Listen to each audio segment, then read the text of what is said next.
ಮೈಸೂರಿನಲ್ಲಿ ಕರ್ನಾಟಕ ಪ್ರವಾಸದಲ್ಲಿರುವ ಪ್ರಧಾನಿ ಮೋದಿ ಬಂಡೀಪುರದಲ್ಲಿ ಸಫಾರಿ ನಡೆಸಿದ್ದಾರೆ. ಬೆಳಗ್ಗೆ 7:30ರಿಂದ ಸುಮಾರು 2 ಗಂಟೆಗಳ ಕಾಲ ಸಫಾರಿ ನಡೆಸುವ ಮೂಲಕ ಅಭಯಾರಣ್ಯದ ಸೌಂದರ್ಯವನ್ನ ಸವಿದಿದ್ದಾರೆ.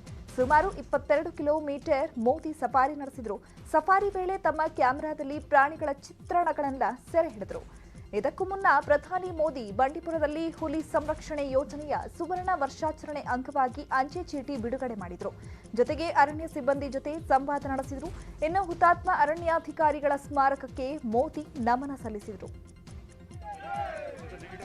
ಇನ್ನು ಮೋದಿಯನ್ನ ನೋಡಲು ಹಲವು ಅಭಿಮಾನಿಗಳು ಬಂಡೀಪುರಕ್ಕೆ ಆಗಮಿಸಿದ್ರು. ಈ ವೇಳೆ ಮೋದಿಯನ್ನ ಕಂಡು ಸಂತೋಷಪಟ್ಟರು.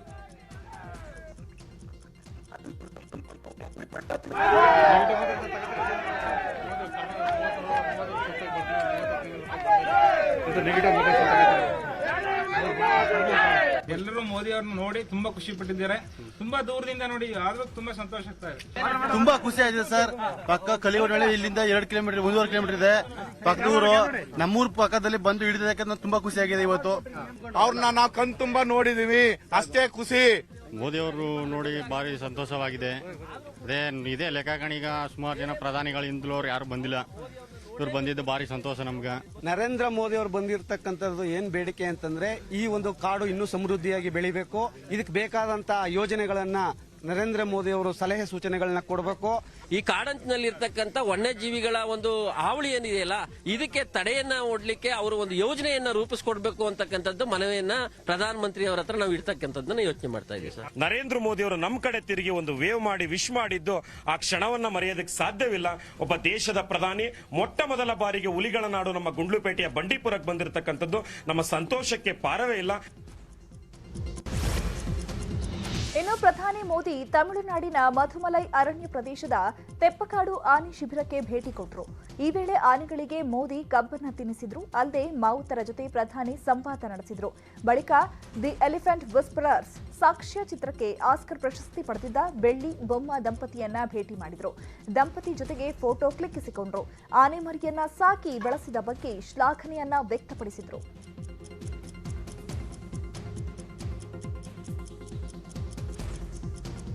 संरक्षण में काफी प्रगति हुई है।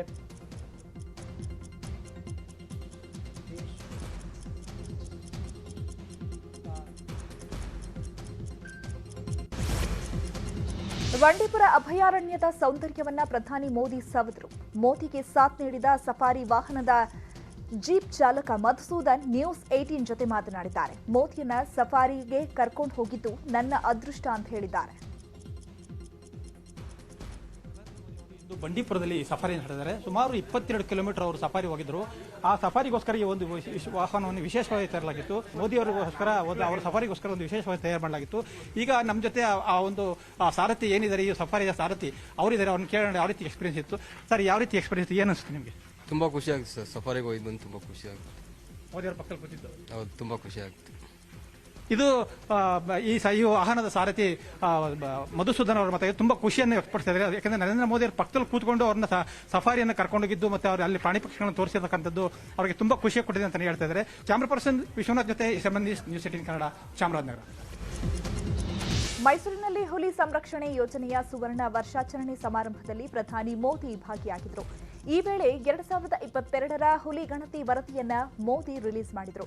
2022ರ ಗಣತಿಯಲ್ಲಿ ಹುಲಿಗಳ ಸಂಖ್ಯೆ ಹೆಚ್ಚಾಗಿದ್ದು ಭಾರತದಲ್ಲಿ 3167 ಹುಲಿಗಳಿವೆ ಎಂದು ವರದಿ ಹೇಳಿದೆ. ಇನ್ನು ಈ ವೇಳೆ ಮಾತನಾಡಿದ ಮೋದಿ 75ನೇ ವರ್ಷಾಚರಣೆ ಮಾಡುವ ವೇಳೆಯಲ್ಲೇ ಭಾರತ ದೇಶದಲ್ಲಿ ಹುಲಿಗಳ ಸಂತತಿ 75% ಹೆಚ್ಚಾಗಿದ್ದು ವಿಶ್ವದಲ್ಲೇ ಅತಿ ದೊಡ್ಡ ಹುಲಿ ಸಂತತಿ ಹೊಂದಿರುವ ದೇಶವಾಗಿ ಹೊರಹೊಮ್ಮಿದೆ ಅಂತ ಮೋದಿ ತಿಳಿಸಿದರು. की करीब 75% टाइगर केयर पॉपुलेशन भारत में ही है। ये भी संयोग है कि भारत में टाइगर रिजर्व भी 75,000 वर्ग किलोमीटर का और बीते 10-12 वर्षों में टाइगर पॉपुलेशन भी 75% बढ़ी है। ये सभी के प्रयासों से संभव हो सका है और इसके लिए मैं पूरे देश को बहुत बहुत बधाई देता हूं। ಇನ್ನು ಪ್ರಧಾನಿ ಮೋದಿ ಬಂಡೀಪುರ ಭೇಟಿಗೆ ಡಿಕೆಶಿ ಎಚ್ಡಿಕೆ ಲೇವಡಿ ಮಾಡಿದ್ದಾರೆ. ಚುನಾವಣೆ ಇದೆ ಅಂತ ಪದೇ ಪದೇ ನೆಪ ಮಾಡಿಕೊಂಡು ಮೋದಿ ಅವರು ರಾಜ್ಯಕ್ಕೆ ಬರ್ತಿದ್ದಾರೆ ಅಂತ ಡಿಕೆಶಿ ಹೇಳಿದ್ರು. ಇನ್ನು ಕುಮಾರಸ್ವಾಮಿ ಮಾತನಾಡಿದ್ದು ಇದರಿಂದ ನಾಡಿನ ಜನತೆಗೆ ಏನಾದರೂ ಉಪಯೋಗ ಇದೆಯಾ ಅಂತ ಪ್ರಶ್ನೆ ಮಾಡಿದ್ದಾರೆ. ಕಾಂಗ್ರೆಸ್ ಪಾರ್ಟಿ 60 ವರ್ಷ ಮೇಲೆ ನಾವು ಆಳಿ ಏನು ದೇಶಕ್ಕೆ ಕೊಡುಗೆ ಕೊಟ್ಟಿದೆ ಅನ್ನೋದ ತೆಗೆದಾಕ್ಬೇಕು ಅನ್ನೋದು ಅವ್ರದ್ದೊಂದು ದೊಡ್ಡ ಪ್ರಯತ್ನ. ಬೇಕಾದಷ್ಟು ಹೆಸರುಗಳನ್ನೇ ಚೇಂಜ್ ಮಾಡ್ಬಿಟ್ಟಿದ್ದಾರೆ. ಮಾಡ್ಲಿ, ಅವರು ಟೈಗರ್ ಯಾರು ಪ್ರಾಜೆಕ್ಟ್ ಹೇಳಿ, ಹೊಸದಾಗಿ ಹುಲಿ ಯಾರು ತಂದು ಬಿಟ್ಟಿದೀವಿ ಅಂತ ಹೇಳಿ, ಸಿಂಹ ಯಾರು ಬಿಟ್ಟಿದೀವಿ ಅಂತ ಹೇಳಿ, ಈ ದೇಶಕ್ಕೆ ಫೌಂಡೇಶನ್ ಹಾಕಿದ್ದೆ ಜವಾಹರ್ಲಾಲ್ ನೆಹರು. ಇದನ್ನ ಯಾರು ಕೂಡ ತಪ್ಪಿಸಲಿಕ್ಕೆ ಸಾಧ್ಯ ಇಲ್ಲ. ಎಲೆಕ್ಷನ್ ಇನ್ನು ವಿಪಕ್ಷಗಳ ಆರೋಪಕ್ಕೆ ಬಿಜೆಪಿ ಎಂಎಲ್ಸಿ ರವಿಕುಮಾರ್ ತಿರುಗೇಟನ್ನ ಕೊಟ್ಟಿದ್ದಾರೆ. ಆದರೂ ಯಾರು ಅಂತ ಹೇಳಿದ್ರೆ ಡಿಕೆ ಶಿವಕುಮಾರ್ ಅವರು ಮತ್ತೆ ಜನತಾದಳದ ಕುಮಾರಸ್ವಾಮಿ, ಇವರಿಬ್ಬರು ನಾಯಕರು ನಮ್ಮ ಪ್ರಧಾನಮಂತ್ರಿಗಳು ಬಂಡೀಪುರಕ್ಕೆ ಭೇಟಿ ಕೊಟ್ಟಿದ್ದನ್ನ ಖಂಡಿಸಿದ್ದಾರೆ. ಹುಲಿ ರಕ್ಷಣೆ ಮಾಡಬೇಕು ಅಂತ ಹೇಳ್ತಕ್ಕಂಥ ವ್ಯಕ್ತಿನ ಕಂಡ್ರೆ ಯಾರಿಗೂ ಖುಷಿ ಆಗಲ್ಲ, ಎಲ್ರಿಗೂ ಖುಷಿ ಆಗಲ್ಲ. ಆದ್ರೆ ಬಹಳ ಸಣ್ಣ ಮನಸ್ಸನ್ನ ಹೊಂದಿರ್ತಕ್ಕಂಥ ಡಿಕೆ ಶಿವಕುಮಾರ್ ಮತ್ತು ಕುಮಾರಸ್ವಾಮಿ ಅವರಿಗೆ ಮಾತ್ರ ಬಹಳ ಬೇಸರ ಆಗಿದೆ, ದುಃಖ ಆಗಿದೆ. ರಾಜ್ಯ ವಿಧಾನಸಭೆ ಚುನಾವಣೆಗೆ ಕೇಸರಿ ಪಡೆ ಸಜ್ಜಾಗಿದೆ. ದೆಹಲಿಯಲ್ಲಿ ಅಳೆದು ತೂಗಿ ಅಭ್ಯರ್ಥಿಗಳ ಆಯ್ಕೆ ಕಸರತ್ತು ನಡೀತಾ ಇದೆ. ಇಂದು ಸಹ ಬಿಜೆಪಿ ಅಧ್ಯಕ್ಷ ಜೆಪಿ ನಡ್ಡಾ ನೇತೃತ್ವದಲ್ಲಿ ಬಿಜೆಪಿ ನಾಯಕರ ಹೈ ವೋಲ್ಟೇಜ್ ಮೀಟಿಂಗ್ ನಡೀತಾ ಇದೆ. ಸಂಜೆ 5 ಗಂಟೆಗೆ ಸಂಸದೀಯ ಮಂಡಳಿ ಸಭೆ ನಡೆಯಲಿದ್ದು ಪ್ರಧಾನಿ ನರೇಂದ್ರ ಮೋದಿ ಭಾಗವಹಿಸಲಿದ್ದಾರೆ. 224 ಕ್ಷೇತ್ರಗಳ ಬಿಜೆಪಿ ಅಭ್ಯರ್ಥಿಗಳ ಪಟ್ಟಿಗೆ ಪ್ರಧಾನಿ ಮೋದಿ ಅಂತಿಮ ಟಚ್ ನೀಡಲಿದ್ದಾರೆ. ನಾಳೆ ಅಭ್ಯರ್ಥಿಗಳ ಪಟ್ಟಿ ಬಿಡುಗಡೆ ಆಗುವ ಸಾಧ್ಯತೆ ಇದೆ. ಇನ್ನು ಬಿಜೆಪಿಯ 15ರಿಂದ 20 ಕ್ಷೇತ್ರಗಳಲ್ಲಿ ಹಾಲಿ ಶಾಸಕರಿಗೆ ಟಿಕೆಟ್ ಮಿಸ್ ಆಗಲಿದೆ ಎನ್ನಲಾಗ್ತಾ ಇದೆ. ಚನ್ನಗಿರಿ ಕ್ಷೇತ್ರದ ಮಾಡಾಳ್ ವಿರೂಪಾಕ್ಷಪ್ಪ, ಹಾವೇರಿಯ ನೆಹರು ಓಲೇಕಾರ್, ಮೂಡಿಗೆರೆಯ ಎಂಪಿ ಕುಮಾರಸ್ವಾಮಿ, ರಾಜಾಜಿನಗರದಲ್ಲಿ ಸುರೇಶ್ ಕುಮಾರ್, ಚಿತ್ರದುರ್ಗ ಜಿಎಚ್ ತಿಪ್ಪಾರೆಡ್ಡಿ, ಶಿವಮೊಗ್ಗ ಕೆಎಸ್ ಈಶ್ವರಪ್ಪ ಸೇರಿದಂತೆ ಹಲವರಿಗೆ ಟಿಕೆಟ್ ಕೈ ತಪ್ಪಲಿದೆ ಎನ್ನಲಾಗ್ತಾ ಇದೆ. ಬಿಜೆಪಿ ರಾಜ್ಯ ಉಪಾಧ್ಯಕ್ಷ ಬಿವೈ ವಿಜಯೇಂದ್ರ ಎಲ್ಲಿಂದ ಸ್ಪರ್ಧೆ ಮಾಡ್ತಾರೆ ಅನ್ನೋ ಕುತೂಹಲ ಕೆರಳಿದೆ. ಈ ಬಗ್ಗೆ ನ್ಯೂಸ್ 18 ಜೊತೆ ವಿಜಯೇಂದ್ರ ಎಕ್ಸ್ಕ್ಲೂಸಿವ್ ಆಗಿ ಮಾತನಾಡಿದ್ದಾರೆ. ನಮ್ಮ assistant news editor Smita Ranganath ನಡೆಸಿರುವ ಸಂದರ್ಶನದಲ್ಲಿ ವಿಜಯೇಂದ್ರ ಮನಬಿಚ್ಚಿ ಮಾತನಾಡಿದ್ದಾರೆ. ಶಿಕಾರಿಪುರದಲ್ಲೇ ನಿಲ್ಲಬೇಕು ಅನ್ನೋದು ಜನರ ಅಭಿಪ್ರಾಯ. ಹೈಕಮಾಂಡ್ ಯಾವುದೇ ಜವಾಬ್ದಾರಿ ನೀಡಿದ್ರೂ ನಿಭಾಯಿಸುತ್ತೇನೆ ಅಂತ ಹೇಳಿದ್ದಾರೆ. ಶಿಕಾರಿಪುರ ಕ್ಷೇತ್ರ ಅಂದ ತಕ್ಷಣ ಯಡಿಯೂರಪ್ಪನವರು ಲೆಜೆಂಡ್ ರೀತಿಯಲ್ಲಿ ಆ ಲೆಗಸಿಯನ್ನ ಕಂಟಿನ್ಯೂ ಮಾಡೋ ಜವಾಬ್ದಾರಿ ನಿಮ್ಮ ಮೇಲಿದೆ. ಹೊಣೆಗಾರಿಕೆ, ರೆಸ್ಪಾನ್ಸಿಬಿಲಿಟಿ, ಪ್ರೆಷರ್ ಜಾಸ್ತಿ ಆಗ್ತಿದೆಯಾ? ನಿಶ್ಚಿತವಾಗಿ.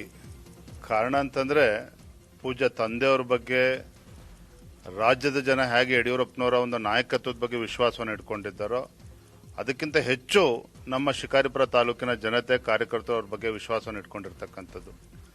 ಸಹಜವಾಗಿಯೇ ನನ್ನ ಬಗ್ಗೆ ನಿರೀಕ್ಷೆ ಜಾಸ್ತಿ ಇದೆ, ದೊಡ್ಡ ಮಟ್ಟದಲ್ಲಿದೆ. ಅದ್ರ ಒಂದಂತೂ ಸತ್ಯ, ಯಡಿಯೂರಪ್ಪನವ್ರ ಸ್ಥಾನವನ್ನು ಯಾರೂ ಕೂಡ ತುಂಬಲಿಕ್ಕೆ ಸಾಧ್ಯ ಇಲ್ಲ, ನಾವು ಯಾರೂ ಕೂಡ ತುಂಬಲಿಕ್ಕೆ ಸಾಧ್ಯ ಇಲ್ಲ. ಆದರೆ ಅವರು ನಮ್ಮ ಕಾರ್ಯಕರ್ತರ ಜೊತೆಲಿ ಇಟ್ಕೊಂಡಂಥ ಒಂದು ಒಡನಾಟ, ಅವ್ರು ಇಟ್ಕೊಂಡಿರ್ತಕ್ಕಂಥ ಎಲ್ಲರನ್ನೂ ಕೂಡ ಒಂದು ಪ್ರೀತಿ ವಿಶ್ವಾಸದಿಂದ ಕಾಣ್ತಕ್ಕಂಥದ್ದು, ಎಲ್ಲದಕ್ಕಿಂತ ಹೆಚ್ಚಾಗಿ ಎಲ್ಲ ಸಮಾಜ, ಎಲ್ಲ ವರ್ಗದ ಜನರನ್ನ ಒಂದು ಕುಟುಂಬದ ರೀತಿಯಲ್ಲಿ ನೋಡ್ಕೊಂಡು ಹೋಗ್ತಾ ಇರ್ತಕ್ಕಂಥದ್ದು, ಇವೆಲ್ಲವೂ ಕೂಡ ನಾವು ಕಲಿಬೇಕಾಗಿರ್ತಕ್ಕಂಥದ್ದು. ಖಂಡಿತ ಅವ್ರ ಸ್ಥಾನವನ್ನಂತೂ ತುಂಬೋದಕ್ಕೆ ಸಾಧ್ಯ ಇಲ್ಲ. ಆದರೆ ಅವರು ಯಾವ ರೀತಿ ಜನರನ್ನ ಪ್ರೀತಿ ವಿಶ್ವಾಸದಿಂದ ಕಾಣ್ತಾ ಇದ್ದಾರೆ ಅದನ್ನ ಮಾಡಬೇಕು ಅಂತ ನಾನು ಕೂಡ ನಿಶ್ಚಯ ಮಾಡಿ ಪಣ ತೊಟ್ಟು ನಾನು ಕೂಡ ಹೊರಟಿದ್ದೇನೆ. ಈಗ ಆನ್ ಡಿಮ್ಯಾಂಡ್ ಕ್ಯಾಂಡಿಡೇಟ್ಗಳು ಅನ್ನೋ ಪಟ್ಟಿಯಲ್ಲಿ ವಿಜಯೇಂದ್ರ ಅವರ ಹೆಸರು ಬಹಳ ಚರ್ಚೆ ಆಗ್ತಾ ಇದೆ. ಕೇವಲ ಶಿಕಾರಿಪುರ ಮಾತ್ರ ಅಲ್ಲ, ವರುಣ ದೂರದಿಂದ ಕೂಡ ಇಲ್ಲಿಗೆ ಬರಬೇಕು ಅಂತ. ಈಗ ಶಿಕಾರಿಪುರ ಹೋಮ್ ಟೌನ್, ನಿಮ್ಮ ತಂದೆಯವರ ರಾಜಕೀಯ ಕರ್ಮಭೂಮಿ, ಇದು ಒಪ್ಕೊಳ್ಳೋಣ, ಇಲ್ಲಿ ಡಿಮ್ಯಾಂಡ್. ಬಟ್ ವರುಣಕ್ಕೂ ನಿಮ್ಗೂ ಡೈರೆಕ್ಟ್ ಸಂಬಂಧ ಇಲ್ಲ. ನೋ ಡೌಟ್ 5 ವರ್ಷದಲ್ಲಿ ಪಕ್ಷದ ಸಂಘಟನೆಯಲ್ಲಿ ನೀವು ಭಾಗಿಯಾಗಿದ್ರಿ, ಡೈರೆಕ್ಟ್ ಕನೆಕ್ಷನ್ ಅಲ್ಲಿನ ಜನರ ಜೊತೆ ಇದೆ. ಬಟ್ ಇಷ್ಟರ ಮಟ್ಟಿಗೆ ಡಿಮ್ಯಾಂಡ್ ಯಾಕಿರಬಹುದು ಅಂತ ನಿಮಗೇನ್ ಅನ್ಸುತ್ತೆ? ನನ್ನ ಬಗ್ಗೆ ಡಿಮ್ಯಾಂಡ್ ಅನ್ನೋದಕ್ಕಿಂತ ಹೆಚ್ಚಾಗಿ ಯಡಿಯೂರಪ್ಪನವರು ಅಂತಕ್ಕಂಥ ಒಬ್ಬ ನಾಯಕ ಏನು ಕೊಟ್ಟಿದಾರಲ್ಲ, ಯಡಿಯೂರಪ್ಪ ಅಂತಕ್ಕಂಥ ಒಬ್ಬ ನಾಯಕನನ್ನು ಹುಟ್ಟಾಕಿರ್ತಕ್ಕಂಥದ್ದು ನಮ್ಮ ಶಿಕಾರಿಪುರ ತಾಲೂಕಿನ ಜನತೆ, ನಮ್ಮ ಕಾರ್ಯಕರ್ತರು. ಹಾಗಾಗಿ ಸಹಜವಾಗಿಯೇ ಯಡಿಯೂರಪ್ಪನವ್ರ ಮಗ ಅಂತ ಹೇಳಿದ್ರೆ ಅವ್ರದೇ ಆದಂಥ ಒಂದು ಕಲ್ಪನೆನ ಇಟ್ಕೊಂಡಿದ್ದಾರೆ, ಅವ್ರದೇ ಆದಂಥ ಒಂದು ಅಭಿಪ್ರಾಯ ಇದೆ, ಅವ್ರದೇ ಆದಂಥ ನೋಡ್ತಕ್ಕಂಥ ಒಂದು ದೃಷ್ಟಿಕೋನನೂ ಕೂಡ ಇರ್ತಕ್ಕಂಥದ್ದು. ಹಾಗಾಗಿ ಎಲ್ಲವೂ ಕೂಡ ಬಿಜೆಪಿಯವರ ಪಟ್ಟಿ ಮೊದಲು ರಿಲೀಸ್ ಆಗಲಿ, ಆ ಬಳಿಕ ಕಾಂಗ್ರೆಸ್ನ 3ನೇ ಪಟ್ಟಿ ರಿಲೀಸ್ ಮಾಡ್ತೀವಿ ಅಂತ ಬೆಂಗಳೂರಿನಲ್ಲಿ ಡಿಕೆ ಶಿವಕುಮಾರ್ ಹೇಳಿದ್ದಾರೆ. ಇದೇ ವೇಳೆ ಸಚಿವ ಸುಧಾಕರ್ ವಿರುದ್ಧ ಡಿಕೆಶಿ ಗುಡುಗಿದ್ರು. ಚಾಮರಾಜನಗರದಲ್ಲಿ ಆಕ್ಸಿಜನ್ ಸಿಗದೆ ಜನ ಸತ್ರು, ಕೋವಿಡ್ ವೇಳೆ ಅವರ ಇಲಾಖೆಯಲ್ಲಿ ಭಾರಿ ಭ್ರಷ್ಟಾಚಾರ ಮಾಡಿದ್ರು ಅಂತ ಟೀಕಿಸಿದ್ರು.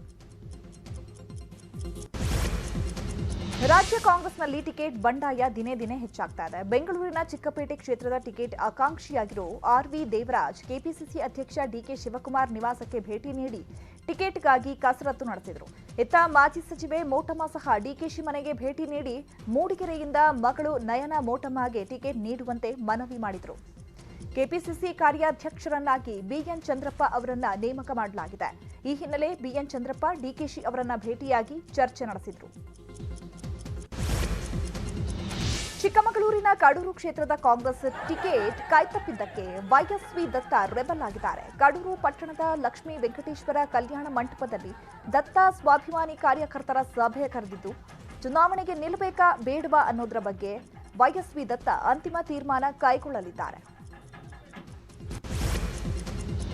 ಹಾಸನ ಜಿಲ್ಲೆಯ ಬೇಲೂರು ಕಾಂಗ್ರೆಸ್ನಲ್ಲಿ ಭಿನ್ನಮತ ಸ್ಫೋಟಗೊಂಡಿದೆ. ಮಾಜಿ ಸಚಿವ ಬಿ ಶಿವರಾಮ್ಗೆ ಕಾಂಗ್ರೆಸ್ ಟಿಕೆಟ್ ನೀಡಿದ್ದಕ್ಕೆ ಆಕಾಂಕ್ಷಿಗಳಾಗಿದ್ದ ರಾಜಶೇಖರ್ ಹಾಗೂ ವೈಎನ್ ಕೃಷ್ಣೇಗೌಡ ಸಿಡಿದೆದ್ದಿದ್ದಾರೆ. ಟಿಕೆಟ್ ಸಿಗದ ಕಾರಣ ಬೆಂಬಲಿಗರು, ಕಾರ್ಯಕರ್ತರು ಹಾಗೂ ಮುಖಂಡರೊಂದಿಗೆ ಗೌಪ್ಯ ಸಭೆ ನಡೆಸಿದರು. ಬಿ ಶಿವರಾಮ್ ನಮ್ಮನ್ನ ಕಡೆಗಣನೆಗೆ ತೆಗೆದುಕೊಳ್ತಿಲ್ಲ, ಸರ್ವಾಧಿಕಾರಿ ಧೋರಣೆ ಅನುಸರಿಸುತ್ತಿದ್ದಾರೆ. ಹೀಗಾಗಿ ರಾಜಶೇಖರ್ ಅವರನ್ನ ಬಂಡಾಯವಾಗಿ ಸ್ಪರ್ಧಿಸುವಂತೆ ಸಭೆಯಲ್ಲಿ ಬೆಂಬಲಿಗರು ಒತ್ತಾಯ ಮಾಡಿದ್ದಾರೆ. ಗಂಗಾವತಿ ಕಾಂಗ್ರೆಸ್ ಟಿಕೆಟ್ ವಂಚಿತ ಎಚ್ಜಿ ರಾಮುಲು ಮನೆಗೆ ಬಿಜೆಪಿ ಹಾಗೂ ಕೆಆರ್ಪಿಪಿ ಮುಖಂಡರು ಭೇಟಿ ನೀಡಿ ತಮ್ಮ ಪಕ್ಷಕ್ಕೆ ಬರುವಂತೆ ಆಹ್ವಾನ ಕೊಟ್ಟಿದ್ದಾರೆ. ಎಚ್ಜಿ ರಾಮುಲು ನಿವಾಸಕ್ಕೆ ಬಿಜೆಪಿ ಶಾಸಕರಾದ ಪರಣ್ಣ ಮುನವಳ್ಳಿ, ಬಸವರಾಜ ದಡೇಸಗೂರು ಭೇಟಿ ನೀಡಿದರು. ಬಿಜೆಪಿ ನಾಯಕರ ಭೇಟಿ ಬೆನ್ನಲ್ಲೇ ಕೆಆರ್ಪಿಪಿ ಸ್ಥಾಪಕ ಜನಾರ್ದನ ರೆಡ್ಡಿ ಭೇಟಿ ನೀಡಿ ಮಾತುಕತೆ ನಡೆಸಿದರು.